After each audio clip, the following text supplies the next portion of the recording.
Do you even know what these medications even do? If your answer is they reduce the acid and help with acid reflux, you are honestly screwed.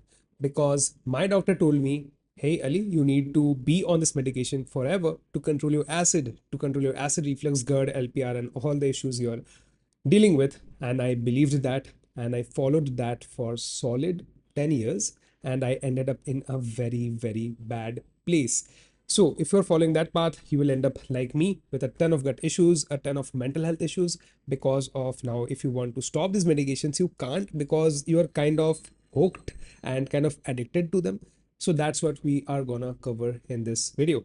Welcome to the day 2 of the 7-day gut reset challenge by Gut Regeneration. And I'm Coach Ali, founder and CEO of Gut Regeneration. I have been through a lot of shit and I don't want any of you guys to be in a place that I was a couple of years ago. And that is why I am pouring my heart out in all of these videos, trying to educate you guys because I have seen how much this affects personal life, professional life, social life, and even mental health in general. I've seen people lose life because of how badly this affects the mental health, and also I have seen people lose life because of further complications like cancer, etc. I don't want anyone of you guys to deal with those things. That is why in this video we're going to cover the honest truth of this acid reflux, GERD, and LPR medication. How, if you just rely on these stuff, you are in a bad place. You'll be getting much more gut issues, much more complications like bloating, indigestion issues, constipation, a lot of other issues, a lot of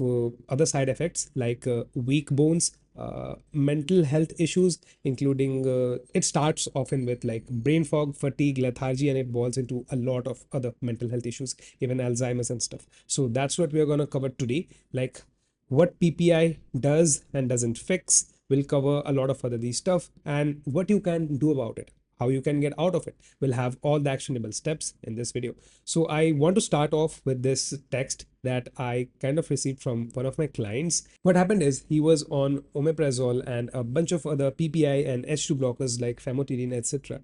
for like 20 damn years. And I used to think I'm the only one who is taking this for like 10 plus years. But now that I work with so many clients who are now in their 50s, 60s, even 30s or 40s, and they have been taking all of these for like 20 years, 30 years, 40 years, 50 years. So you will notice a pattern like taking this medication or just starting is something like a lifetime subscription that continues. And over here, you will notice a similar trend. He was on all of these stuff like for 20 years and he dealt with something similar that I dealt with. His doctors pushed him to even beyond of what he was taking, which will be 40 mg and 40 mg already. He was taking 40 mg in the morning, omeprazole 40 mg at night. I think later in the evening he was taking, and his doctor wanted him to increase it to even further because of its symptoms. Obviously, if you're having so many ulcers or even Barrett's or a lot of inflammation, it makes sense like you will be on this medication to kind of reduce the acid so that these doesn't get damaged much, so that you are not having further complications like anything like me. I had Barrett's esophagus, which is the change in the type of cells you have in your throat. Like if the change happens in your cells, if they mutate and stuff, that is how cancer really happens. So to prevent all of those, these are the gold standard approaches doctors uses, like PPIs, H2 blockers, and even some kind of syrup to kind of keep the things down. But the problem is you will kind of be staying stuck on this forever. Like for this guy, he felt trapped and even mentally hooked. Even I was like when my Barrett's slowly improved over time and I wasn't having any kind of pain or burn, I was still so scared to kind of stop my medications and stuff. And I was still very scared to kind of get an official endoscopy done again to check my status. So I didn't do that for a solid year, even after feeling better and stuff. So it does really fucks up with the mental health stuff. And it's good news that I worked with him. We managed to took his symptom down by like 70%. He's still on medication, like 20 mg. He's just taking first thing in the morning, but it's better than taking 40 mg and 40 mg day and night, and his doctors wanted to increase that, and we worked with the same doctor. His symptoms are down, and now we could also decrease the medication, and we're slowly working on a wean off plan where the symptoms are going down and we're slowly taking the medication off. Like the next step for him will be like taking 10 mg daily, then slowly taking 10 mg every alternative day, then we slow it off completely. Done and dusted. So that's what we are going to cover today. Right now, to really understand why these are so harmful, you will have to know how PPIs or proton pump inhibitors actually work. They just reduce your stomach acid. They just not reduce your stomach acid, they prevent your stomach from producing enough acid. They work on particular type of cell and prevent them from producing enough acid or a lot of acid. That's how they work. And they actually do not stop the reflux. Like if you're having a lot of acid reflux, if it's happening from a long time, it's called GERD. And if it really affects your throat and all, it's called the laryngopharyngeal reflux. I used to have both of them, like both GERD and LPR, where my throat was completely messed up, inflamed, lots of coughing, feeling something stuck, and a lot of allergies as well, a lot of mucus as well, unable to speak, getting up in the morning with a lot of burn and stuff. I used to have those. I used to have the typical acid reflux or the GERD issues too, like the heartburn, feeling the reflux, unable to eat anything, even drinking water and getting the reflux, getting up in the morning with a lot of reflux. So these medication actually doesn't stop any of these. There's actually no medication to stop any of these. That's kind of crazy. But for some people, it does help. Like first you'll have to be officially diagnosed, like, okay, you are producing a lot of acid. If that's your diagnosis, then this medication will help you and it's kind of needed. But again, during that time also it's kind of bad. If you're producing a lot of acid, then it's also bad, because you'll have to find why are you producing so much of acid? What's wrong with you? Are you eating the foods that are completely wrong? Are you in a lot of stress? So you got to work on that. So you'll have to find what the real issue over here. Why are you producing so much acid? And weird thing over here is most people suffer not because of a lot of acid, but because they have way too little acid. I was one of those people who had a lot of acid. So I belong to that rare group who will really have a lot of acid. And for these people, PPIs actually work. But for majority of the people, like good, as per my data, as per my client's data, it will be around 65 to 70% of people, they actually suffer from the opposite, low acid. And now if you take this PPI, they will take down your acid even further. And now there's a very, very good chance you will have some kind of bloating issues, gas issues, constipation issues, and a bunch of other indigestion and other gut issues, because these are decreasing your acid further. These will, interfere with how you produce your own enzyme, how you really digest your stuff. And it's crazy how the first time you go to any doctor, they will just prescribe you like this is their job and stuff. It's crazy how the medical system actually works. These guys doesn't peep into you or do the real things required to kind of find out, do you really need, or do you will benefit with some kind of lifestyle changes or not. There are some good doctors obviously, but the bad ones outweigh the good ones by a huge margin. And this is what I also discuss with my doctor friends and all. But yeah, that situation aside, they will also really keep you mentally hooked. Like I was talking about, they will keep you relied. Like even when you're not having the symptoms, will feel like, okay, I should have it just in case. And another thing that happens is, for some people like me, I used to think I can take this PPI and get away eating anything. I'll eat biryani, pasta. I also love Mexican food. I love food in general. I'll eat food from all over the globe. I travel a lot and stuff. So I'll think, okay, I'll just eat this food in a lot of quantity. I also struggled with bad eating disorders, overeating, binge eating, and other stuff. So that's another thing that really affects your gut health issue, GERD, etc. So with this PPI, I'll think I can do all these bad habits and take this PPI and it will protect me. So those were one of my mistakes. So it keeps you mentally hooked on the fear basis, like you'll be scared to stop these, and also on the protective side, like you will think these will really help me. And this is what I actually help my clients with. So if you struggle with any gut issues, especially acid reflux, GERD, LPR issues, a lot of heartburn, throat issues, bloating, indigestion, constipation, I help a lot of guys and women out with all of these things. So if you're interested to work one-on-one with me, you will find a detailed video linked in the description of this video itself, and you can have it a watch. It will teach you how you can work with me. It will walk through my entire program and stuff, and then if you're interested, you can book in a call. All the details will be in that video, so you can go check it out. And apart from that, I'll have a bunch of other paid resources and courses, so you can also check them out. Again, it will be linked in the description. Now, coming to the long-term use of this PPI, like also coming back to this client, he was on this for 20 years. And I'll give you example of him. A lot of my other clients, and including me, these will cause a lot of other gut issues. Most commonly, these will cause a lot of bloating, a lot of burps, a lot of indigestion. Because what happens is, if you take this kind of medication, your natural body's kind of processing power goes down. You won't be able to digest food that well. You will be having a lot of burping, a lot of bloating, other stuff. and it will vary from a person to person, but all of these excess, gut issues happen. They destroy the gut microbiome. Now there's a chance if your stomach is not acidic enough, bad bacteria now they can thrive, and instead of you digesting your food, these bad bacteria will now ferment your food. And this is where you can go to your doctor and they will give you some probiotic. Hey, take this probiotic, you'll be fixed. You'll not be fucking fixed. You are just putting a band-aid again in the name of probiotics, in the name of PPIs. They can't really fix you. The only thing that can fix you is you. You will have to find all the fucking patterns that are wrong in your life and you'll have to fix it. That's how it's done. And that is what I also help with my clients. So doctors can't fix you with all of these stuff. Yeah, doctors are there. There are some good things that they can help with, but with chronic gut issues, they ain't gonna do shit for you, man. I worked with like 50 plus doctors, spent $10,000 more than that on testing and stuff. Didn't help nothing. But I also spend all around like $15,000 on therapist, psychiatrist. So they helped me more. So if you want to go to any kind of therapists, please go. And psychiatrists, please go. Because all of these does affect your mental health a lot. So it's also related. Like all of your stress and stuff, if you take care of your mental health, a lot of gut issues goes down. So it's better to go to a mental health doctor for your gut issues than a gut doctor, because they don't know shit. They don't even know about nutrition. They don't know even about lifestyle changes. They don't know nothing.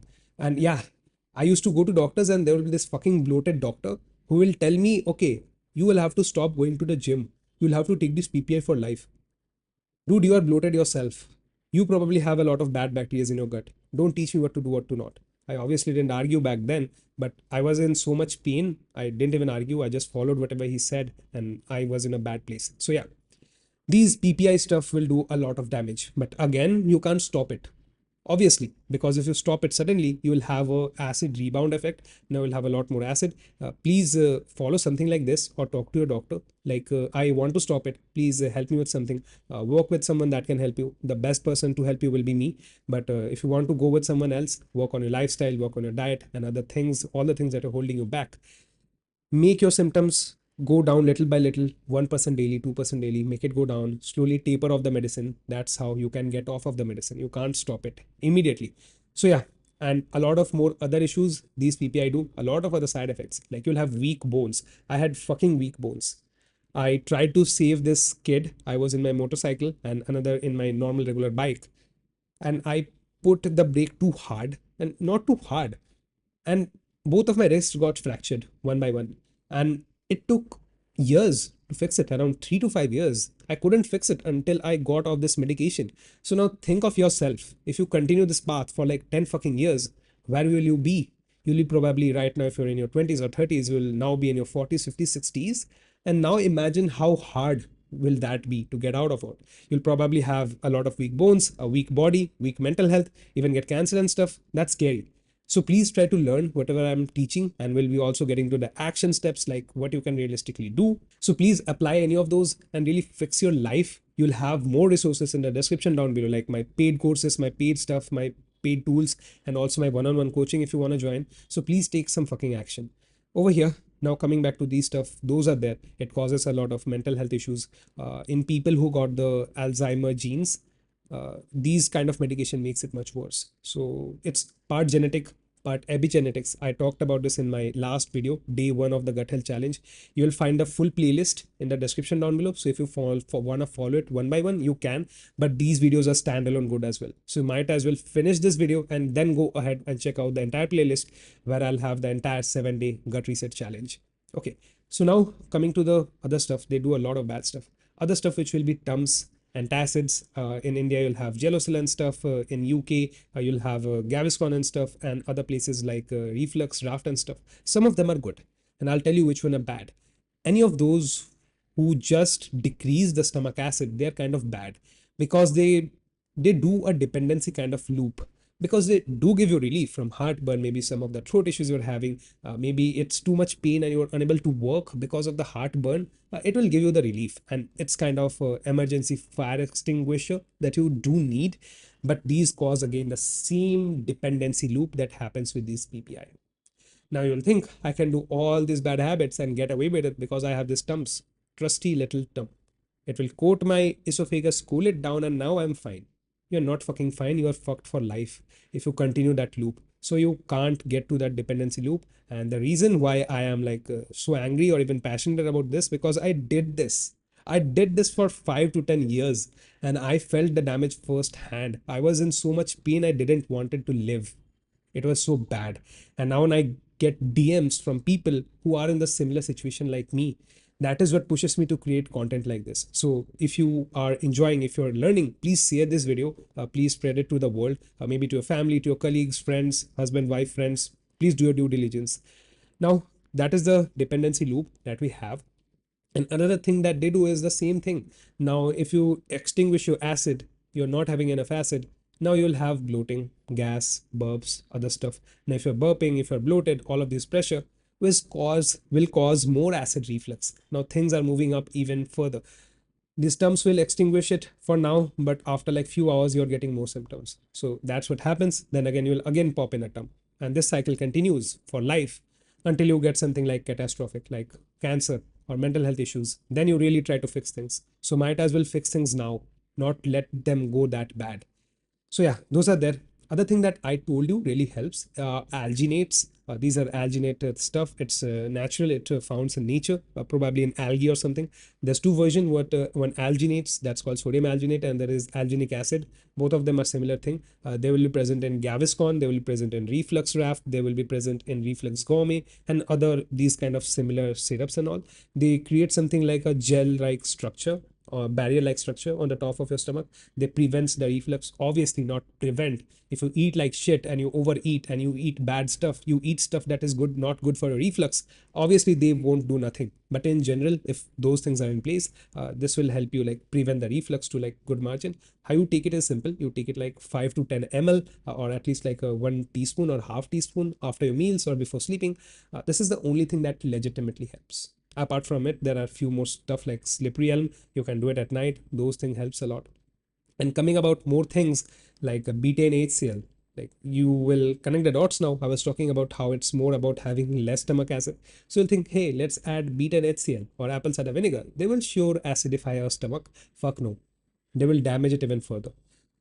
I took it. It completely burned my throat. These are one of the reasons I got bad esophagus. And even people with low stomach acid, if you take it, it passes through your same esophagus. If you're taking apple cider vinegar liquid, it will burn your entire thing. That's what happened to me. So the better option is to go through the capsule of betaine HCl and HCV, and that too when your symptoms are down. When your reflex are down, your symptoms are down, and you are confirmed that you have low stomach acid, there are some tests you can do, gold standard tests like a lot of tests you can do. Go to your doctor and check out those stuff. There are some home tests you can do, like there's a baking soda test.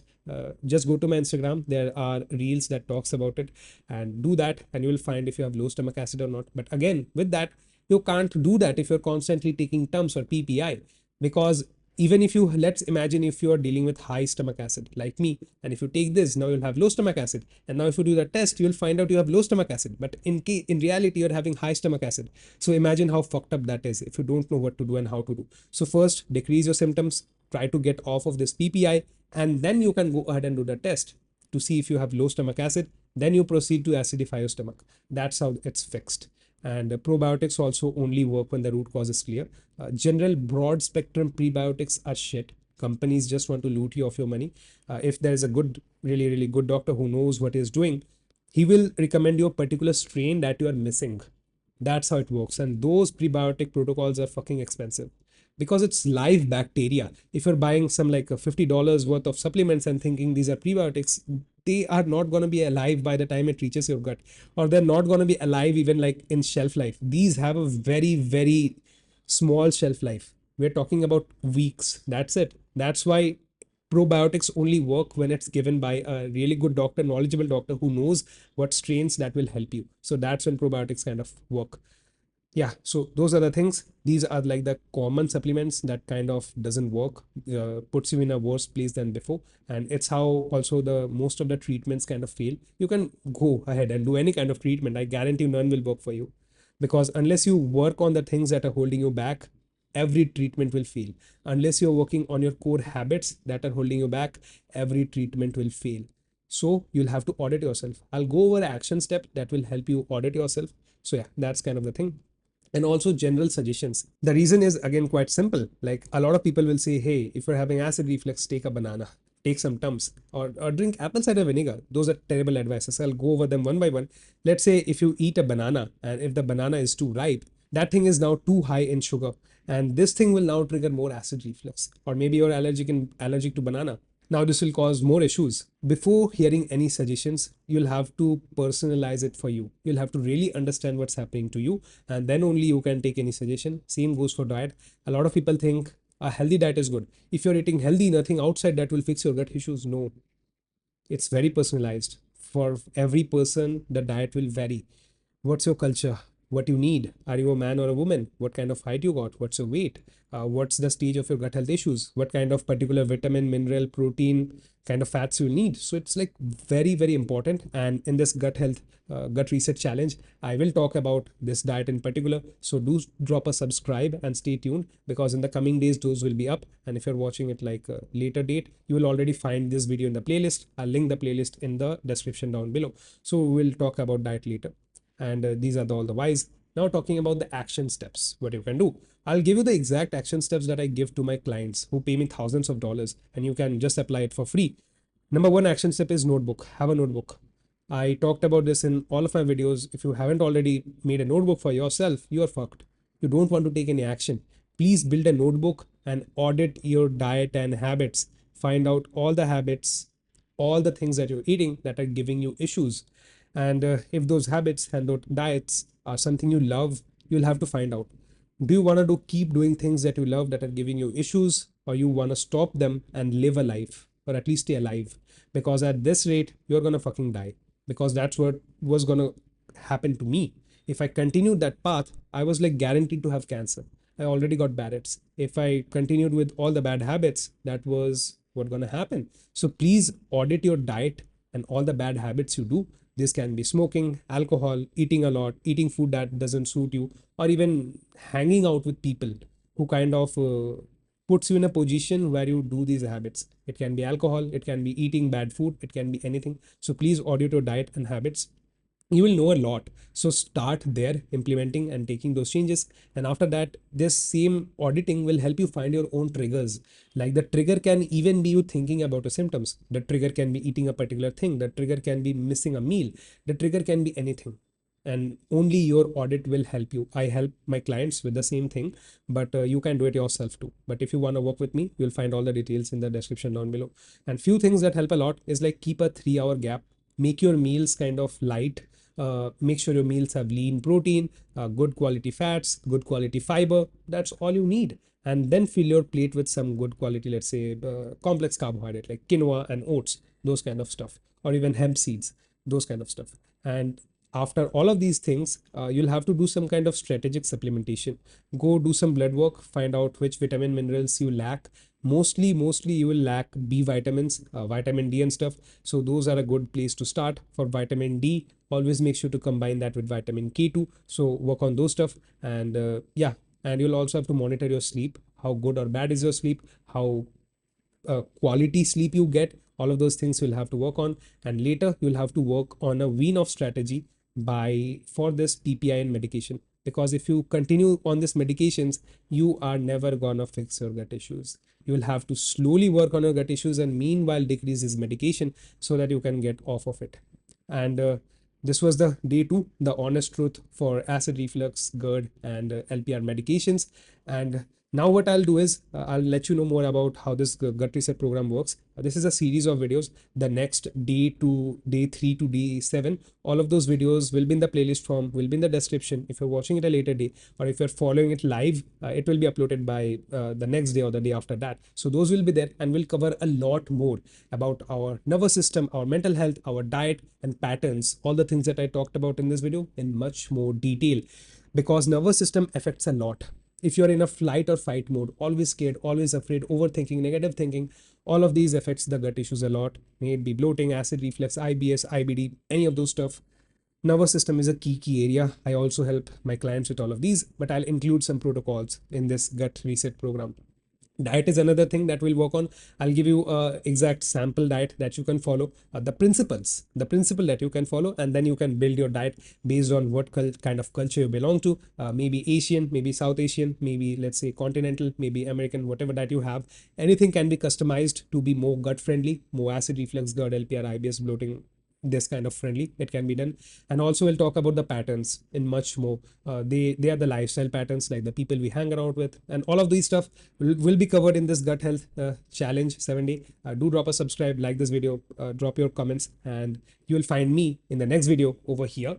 Meanwhile, you can check out all the paid courses and stuff. Go ahead, buy them, use them, apply them. And also, if you want to work one-on-one with me, you'll find all the details again in the description down below. You'll find a video, you can watch it through, you will learn how to work with me. And I'll see you over here in this video next.